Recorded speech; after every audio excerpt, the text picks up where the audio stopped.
Welcome back to our channel. ఆంధ్రప్రదేశ్లో ఉన్న top agriculture colleges ఏంటి, 2024లో అగ్రికల్చర్కి ఎంత కట్ ఆఫ్ ఉండొచ్చు, గవర్నమెంట్ కాలేజ్లో కట్ ఆఫ్ ఎంత ఉండొచ్చు, ప్రైవేట్ కాలేజ్లో కట్ ఆఫ్ ఎంత ఉండొచ్చు, కేటగిరీ వైజ్గా ఏ రీజన్లో ఎంత కట్ ఆఫ్ ఉండొచ్చు, ఎస్వి రీజన్లో ఎంత కట్ ఆఫ్ ఉండొచ్చు అనేది చూద్దాం.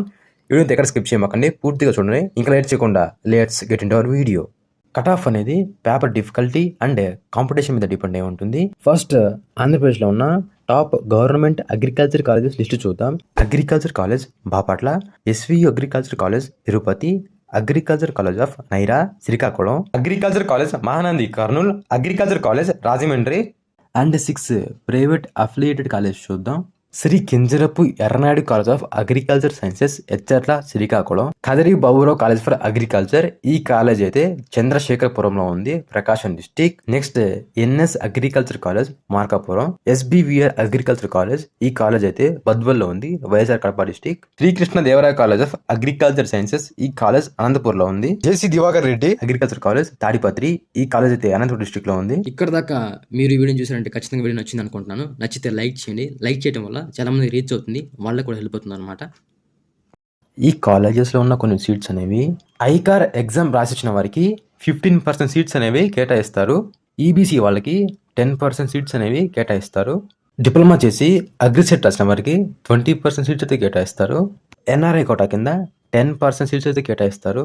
మీరు ఒకవేళ అగ్రికల్చర్లో జాయిన్ అయితే నేను ఇప్పుడు చెప్పిన కాలేజెస్లో మాత్రమే జాయిన్ అవ్వండి. ఎందుకంటే ఈ కాలేజెస్కి ఐకార్ గుర్తింపు ఉందన్నమాట. మీరు ఐకార్ ఉన్న కాలేజ్లో మాత్రమే జాయిన్ అవ్వండి.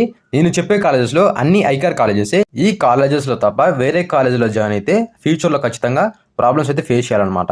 మీరు సెంట్రల్ గవర్నమెంట్ జాబ్స్కి లేదా అదర్ స్టేట్స్ గవర్నమెంట్ జాబ్స్కి అయితే ఎలిజిబుల్ కాదు, ఒకవేళ నాన్ ఐకార్ కాలేజెస్లో చదివి ఉంటే. సో మీరు ఎక్కడ జాయిన్ అయినా సరే ఐకార్ ఉన్న కాలేజ్లో జాయిన్ అవ్వండి. కట్ ఆఫ్ అనేది ఓపెన్ కేటగిరీలో ఒక రకంగా ఉంటుంది, ఏ రీజన్లో ఒక రకంగా ఉంటుంది, ఎస్వి రీజన్లో ఒక రకంగా ఉంటుంది. ఫస్ట్ గవర్నమెంట్ కాలేజెస్లో ఓపెన్ కేటగిరీ కింద కేటగిరీ వైజ్గా ఎక్స్పెక్టెడ్ కట్ ఆఫ్ చూద్దాం.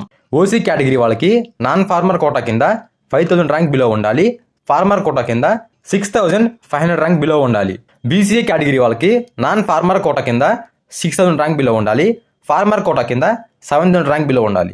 బీసీబీ కేటగిరీ వాళ్ళకి నాన్ ఫార్మర్ కోటా కింద 6200 ర్యాంక్ బిలో ఉండాలి, ఫార్మర్ కోటా కింద 7300 ర్యాంక్ బిలో ఉండాలి. నెక్స్ట్ బీసీడీ కేటగిరీ వాళ్ళకి నాన్ ఫార్మర్ కోటా కింద 5100 ర్యాంక్ బిలో ఉండాలి, ఫార్మర్ కోటా కింద 6000 ర్యాంక్ బిలో ఉండాలి. నెక్స్ట్ బీసీ కేటగిరీ వాళ్ళకి 6000 ర్యాంక్ బిలో ఉండాలి. నెక్స్ట్ ఎస్సీ కేటగిరీ వాళ్ళకి నాన్ ఫార్మర్ కోటా కింద 5200 ర్యాంక్ బిలో ఉండాలి, ఫార్మర్ కోటా కింద 9200 ర్యాంక్ బిలో ఉండాలి. నెక్స్ట్ ఎస్టీ కేటగిరీ వాళ్ళకి 6200 ర్యాంక్ బిలో ఉండాలి. నెక్స్ట్ ఏ రీజన్లో కేటగిరీ వైజ్గా కట్ ఆఫ్ చూద్దాం. గవర్నమెంట్ కాలేజెస్కి ఓసీ కేటగిరీ వాళ్ళకి నాన్ ఫార్మర్ కోటా కింద 5200 ర్యాంక్ బిలో ఉండాలి, ఫార్మర్ కోటా కింద 7300 ర్యాంక్ బిలో ఉండాలి. ఈడబ్ల్యూఎస్ కేటగిరీ వాళ్ళకి 8100 ర్యాంక్ బిలో ఉండాలి. బీసీఏ కేటగిరీ వాళ్ళకి నాన్ ఫార్మర్ కోటా కింద 6300 ర్యాంక్ బిలో ఉండాలి, ఫార్మర్ కోటా కింద 10000 ర్యాంక్ బిలో ఉండాలి. నెక్స్ట్ బీసీబీ కేటగిరీ వాళ్ళకి నాన్ ఫార్మర్ కోటా కింద 8100 ర్యాంక్ బిలో ఉండాలి, ఫార్మర్ కోటా కింద 10000 ర్యాంక్ బిలో ఉండాలి.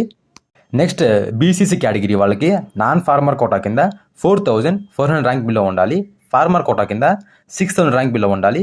నెక్స్ట్ బీసీడీ కేటగిరీ వాళ్ళకి నాన్ ఫార్మర్ కోటా కింద 7000 ర్యాంక్ బిలో ఉండాలి, ఫార్మర్ కోటా కింద 9100 ర్యాంక్ బిలో ఉండాలి.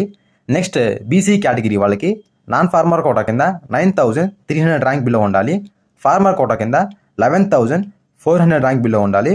నెక్స్ట్ ఎస్టీ కేటగిరీ వాళ్ళకి నాన్ ఫార్మర్ కోటా కింద 9200 ర్యాంక్ బిలో ఉండాలి, ఫార్మర్ కోటా కింద 8300 ర్యాంక్ బిలో ఉండాలి. నెక్స్ట్ ఎస్సీ కేటగిరీ వాళ్ళకి నాన్ ఫార్మర్ కోటా కింద 7000 ర్యాంక్ బిలో ఉండాలి, ఫార్మర్ కోటా కింద 10000 ర్యాంక్ బిలో ఉండాలి. నెక్స్ట్ ఎస్వీ రీజన్లో కేటగిరీ వైజ్గా ఎక్స్పెక్టెడ్ కట్ ఆఫ్ చూద్దాం. ఓసీ కేటగిరీ వాళ్ళకి నాన్ ఫార్మర్ కోటా కింద 6000 ర్యాంక్ బిలో ఉండాలి, ఫార్మర్ కోటా కింద 6200 ర్యాంక్ బిలో ఉండాలి. ఈడబ్ల్యూఎస్ కేటగిరీ వాళ్ళకి 6000 ర్యాంక్ బిలో ఉండాలి. బీసీఏ కేటగిరీ వాళ్ళకి నాన్ ఫార్మర్ కోటా కింద 7200 ర్యాంక్ బిలో ఉండాలి, ఫార్మర్ కోటా కింద 6300 ర్యాంక్ బిలో ఉండాలి. బీసీబీ కేటగిరీ వాళ్ళకి నాన్ ఫార్మర్ కోటా కింద 6300 ర్యాంక్ బిలో ఉండాలి, ఫార్మర్ కోటా కింద 7000 ర్యాంక్ బిలో ఉండాలి. బీసీసీ కేటగిరీ వాళ్ళకి నాన్ ఫార్మర్ కోటా కింద 5400 ర్యాంక్ బిలో ఉండాలి, ఫార్మర్ కోటా కింద 5600 ర్యాంక్ బిలో ఉండాలి. బీసీటీ కేటగిరీ వాళ్ళకి నాన్ ఫార్మర్ కోటా కింద 6300 ర్యాంక్ బిలో ఉండాలి. ఫార్మర్ కోటా కింద 8000 ర్యాంక్ బిలో ఉండాలి. బీసీ కేటగిరీ వాళ్ళకి నాన్ ఫార్మర్ కోటా కింద 6500 ర్యాంక్ బిలో ఉండాలి. ఫార్మర్ కోటా కింద 9000 ర్యాంక్ బిలో ఉండాలి. ఎస్టీ కేటగిరీ వాళ్ళకి నాన్ ఫార్మర్ కోటా కింద 7000 ర్యాంక్ బిలో ఉండాలి. ఫార్మర్ కోటా కింద 9000 ర్యాంక్ బిలో ఉండాలి. ఎస్సీ కేటగిరీ వాళ్ళకి నాన్ ఫార్మర్ కోటా కింద 6000 ర్యాంక్ బిలో ఉండాలి. ఫార్మర్ కోటా కింద 8000 ర్యాంక్ బిలో ఉండాలి. సో ఇదైతే ఏపీలో ఉన్న గవర్నమెంట్ కాలేజెస్ కట్ ఆఫ్ అనమాట. నెక్స్ట్ ప్రైవేట్ కాలేజెస్, అదే affiliate colleges cut off and లేడీస్కి కట్ ఆఫ్ అనేది సపరేట్గా ఉంటుందన్నమాట. ఇప్పుడు దాకా నేను చెప్పింది జనరల్ కట్ ఆఫ్ అనమాట. ఉమెన్స్ కూడా సపరేట్ కట్ ఆఫ్ అయితే ఉంటుంది. దీంట్లో కూడా farmer quota, non farmer quota అయితే ఉంటుందన్నమాట. Private colleges cut off and women colleges cut off, government colleges కింద ప్రైవేట్ కాలేజెస్ కింద కట్ ఆఫ్ అనేది డీటెయిల్డ్గా పీడిఎఫ్ అయితే ప్రొవైడ్ చేశాను. పీడిఎఫ్ యొక్క లింక్ అనేది డిస్క్రిప్షన్లో ఇచ్చాను. ఒకసారి వెబ్సైట్ ఓపెన్ చేసి డీటెయిల్గా కట్ ఆఫ్ అయితే చూడండి. అలానే మన ఛానల్లో horticulture cut off, veterinary cut off, pharm D cut off and B pharmacy cut off అయితే ఉన్నాయన్నమాట వీడియోస్ అయితే. అవి కూడా ఒకసారి చూడండి వీడియోస్ మొత్తం. వీడియో నచ్చినట్టయితే లైక్ చేయండి, షేర్ చేయండి. ఇలాంటి లేటెస్ట్ అప్డేట్స్ కోసం మన ఛానల్ సబ్స్క్రైబ్ చేసుకోండి. Thank you for watching.